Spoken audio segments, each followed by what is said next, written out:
جالی شارداریا گل آ باجار کوبانی و دسته یا جنگه کو دست به حمله کی پاکجی کردن باجار کوبانی. ای روجی کو در باسی ناو دارستان کوبانی بونه گو اف در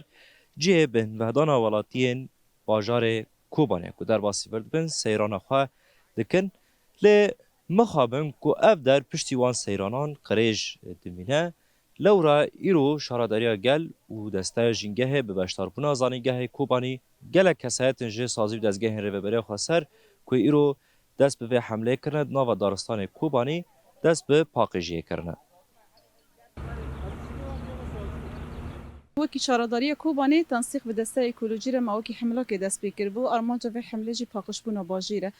شخوا حمله ابیا هیرو روجا چارمین ام حمله دست بکنه تنسیق به جامعه کوبانی را تکر بو جبو که شاگرد جی تبلی به حمله ببن ما دارستان کوبانی کره هدف نها هیرو تباهی سازی می تانتونا کوبانی تباهی اندام شارداری کوبانی اندام دسته اکولوژی حرکت جن کنگرستا تباهی رول در که حاضر مجبو که امکانه بن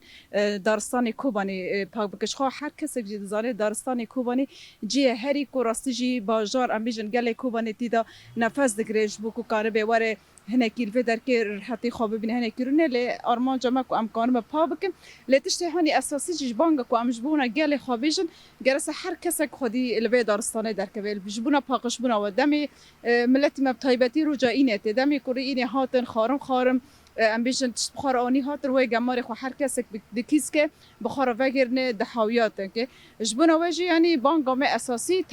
تن اف بارل سر چند عمال شارداری تیری ناکن عمال که ارکل سر ملیوانا دکنو زیاده تر لی اما آلیکاری گل مجی پیوسته